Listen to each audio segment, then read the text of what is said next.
Morning family मोर आउ गोटे video को स्वागत जनाऊँगी। आज पुष मासर प्रथम गुरुवार आमर आज गुरुवार उद्यापन हुए ब्रह्मपुर साइड पुष मसरे उद्यापन कराए। तेणुक आमर से पुष मासर प्रथम पाड़ी आम उद्यापन कर देखु आमर ये खली या खली या मंडा पिठा धला मंडा हुए सीझा मंडा जहाँ कहती ये खली या अटका हाँपाई चाउल को बतुरा रखाई आगे आम देखू आपण मानक ये आमर बड़ जा नड़िया कर अंटा प्रोब्लेम से देखिए आजिका तो समस्त अंटा आंठू सबू धैर्य कौन करवा कि पूजा तो महालक्ष्मी करने पड़ो। ये आमर सासू सका चा बिस्कुट खाऊँ पूजा सरले पिठा खीरी खाइबे। ये देखो बर्तमान आम पूरा प्रस्तुति चलती घर घी जो मारे से दही छेना बाहर जो से दही छेना को भाजी पूरा प्रस्तुत हो देखो आमर छेना पूरा प्रस्तुत हो गला बढ़ा चलती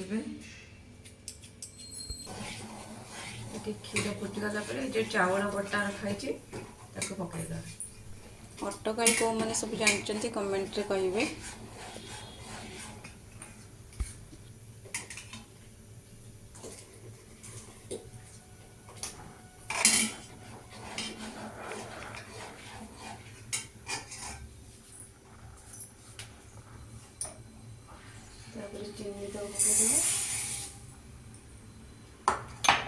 देखो अटकाली प्रस्तुत हो गला लास्ट काजू किशमिश पकईदेव होगला घी पकईदेव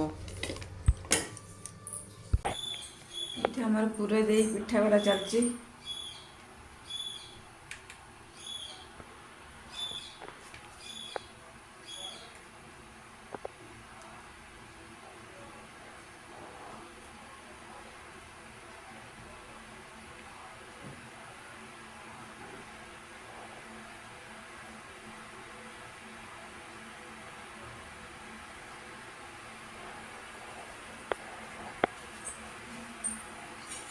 ये मंडा सब प्रस्तुत होगला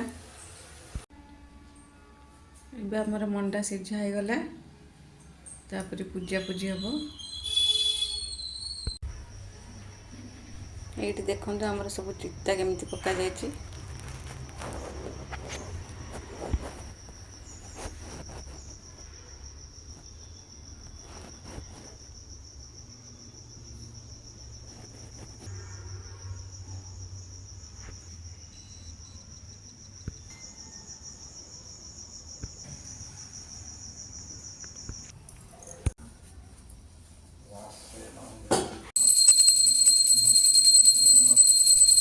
ये आमर एवं पूजा कहार सब पुष मासरे गुरुवार उद्यापन कराए कमेंट रे कहे।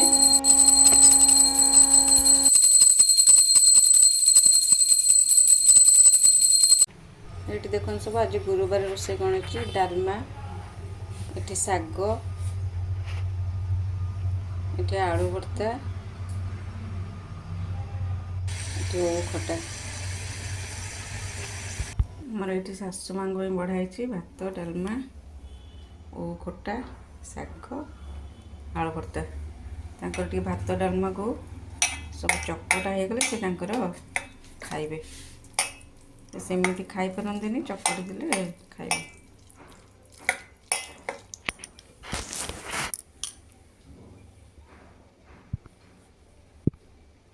ये देखो ए आम सासू माँ बस खाऊँ आगुरी टे हाथ में खाई नथिले एबे हाथ में खाई पारुचंती।